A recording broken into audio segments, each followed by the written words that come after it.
You began your art life in the theatre. Well, I've always had a parallel track of interest. When I was 4 years old, I wrote a play called The Song of Roland. I used to give one-man shows for 25 cents, and I would deliver comic attractions, a newsreel, and a feature. It's a good pie.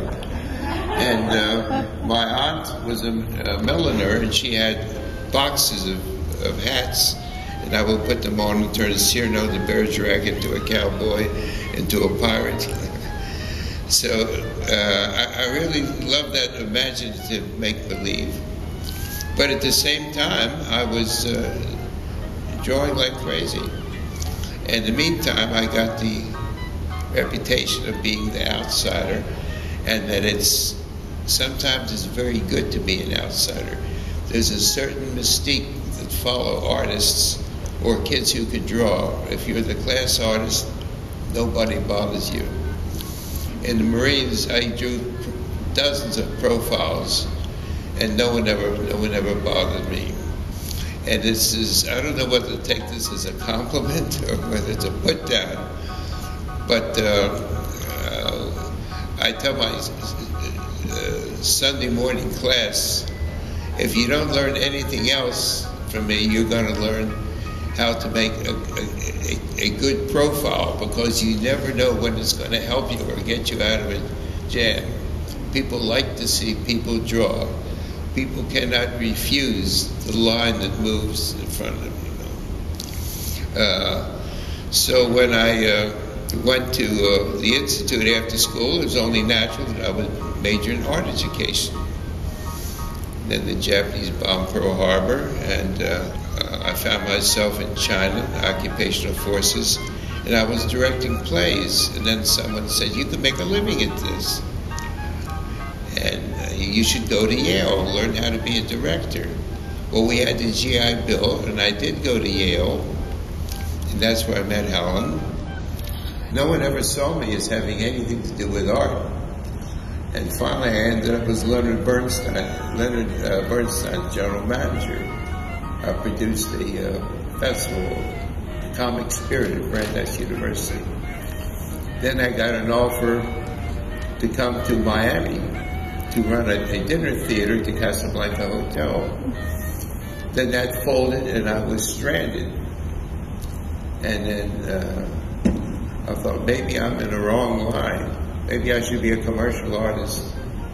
So I took my portfolio. They put me in the room, turned on the air conditioning, turned on the radio. Orders, don't speak to Hurwitz. I'm breaking him in as the lead designer. Well, imagine if having to sit all day by yourself and keep your mouth shut. It was absolutely untenable. I walked out after that Friday, didn't reflect my paycheck. I was in a gilded prison. And what could be more different than that than being a teacher, which is the most social thing, all the commotion that goes on and the interaction and everything. So after everything had, a number of shows had folded, I pulled in the Stranded Road Company of hair, and it folded. I thought, you know, I have a baby and I have a wife, and I got to feed them. So I got a job on a labor crew hauling cement. And that was the lowest part of my life. I've been in 2 wars, I had 3 degrees. I started the off-Broadway theater movement down in the village, chairman, province, halfway houses. And the only thing I could do was to haul cement. And then someone said to me, "Why are you doing this? Don't you have degrees in art education? You should be teaching art." I never thought of myself as an art teacher, theater. But I went to the Board of Public Instruction.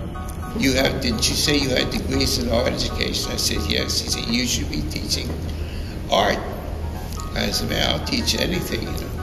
So he took me down and introduced me to Gene Johnson, the art supervisor, who welcomed me with open arms. In 2 days, I had 3 elementary schools.